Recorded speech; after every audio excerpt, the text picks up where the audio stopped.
ಶ್ರೀ ಸೋಮೇಶ್ವರ್ ಸೊರಟಿ ಇವರ ಸಾರಥ್ಯದಲ್ಲಿ ಆದರ್ಶವಾಣಿ ಮುಳ್ಳೂರು ಯೂಟ್ಯೂಬ್ಗೆ ಸ್ವಾಗತ ಸುಸ್ವಾಗತ.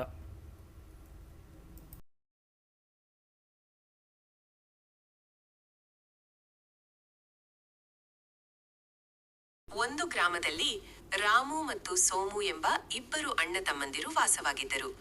ಅವರಿಬ್ಬರು ಒಟ್ಟಾಗಿ ವ್ಯವಸಾಯ ಮಾಡಿ ಬಂದ ಬೆಳೆಯನ್ನು ಸಮಾನವಾಗಿ ಹಂಚಿಕೊಂಡು ನೆಮ್ಮದಿಯಿಂದ ಜೀವನ ಸಾಗಿಸುತ್ತಿದ್ದರು. ಬೆಳೆ ಕಟಾವಿನ ನಂತರ ತಮ್ಮ ತಮ್ಮ ಬಣವೆಗಳನ್ನು ನೋಡಿದ ರಾಮು ಯೋಚಿಸಿದ, ಸೋಮುಗೆ ಇತ್ತೀಚೆಗೆ ಮದುವೆಯಾಗಿದೆ. ಅವನಿಗೆ ಮುಂದಿನ ಜೀವನದಲ್ಲಿ ಹೆಚ್ಚಿನ ಆರ್ಥಿಕ ಭದ್ರತೆ ಬೇಕು. ನನ್ನ ಪಾಲಿನಿಂದ ಒಂದಷ್ಟು ಬಣವೆಗಳನ್ನು ಅವನಿಗೆ ರಾತ್ರೋರಾತ್ರಿ ಸೇರಿಸಿದರೆ ಚೆನ್ನಾಗಿರುತ್ತದೆ. ತಕ್ಷಣವೇ ಆತ ಬಣವೆಗಳನ್ನು ಹೊತ್ತುಕೊಂಡು ಸೋಮನ ಕಣದ ಕಡೆ ಸಾಗಿದ. ಅದೇ ರಾತ್ರಿ ಸೋಮು ಕೂಡ ಯೋಚಿಸಿದ, ನನ್ನ ಅಣ್ಣ ರಾಮುವಿಗೆ ಮಕ್ಕಳು ಜಾಸ್ತಿ. ಅವನ ಸಂಸಾರದ ಜವಾಬ್ದಾರಿ ದೊಡ್ಡದಿದೆ. ಅವನಿಗೆ ನನ್ನ ಪಾಲಿಗಿಂತ ಹೆಚ್ಚು ಬೇಕು ಎಂದು ನಿರ್ಧರಿಸಿ ತಾನು ಕೆಲವು ಬಣವೆಗಳನ್ನು ಹೊತ್ತು ರಾಮುವಿನ ಕಣದ ಕಡೆಗೆ ಹೆಜ್ಜೆ ಹಾಕಿದ. ಇಬ್ಬರು ತಮ್ಮ ತಮ್ಮ ಬಣವೆಗಳನ್ನು ಗುಪ್ತವಾಗಿ ತಮ್ಮ ಸಹೋದರನ ಬಣವೆಗೆ ಸೇರಿಸಲು ಹೊರಟಿದ್ದಾಗ ದಾರಿಯಲ್ಲಿ ಮುಖಾಮುಖಿಯಾದರು. ಆಗ ಅವರಿಗೆ ಒಬ್ಬರಿಗೊಬ್ಬರಿಗಿದ್ದ ತ್ಯಾಗ ಮತ್ತು ಪ್ರೀತಿಯ ಅರಿವಾಯಿತು.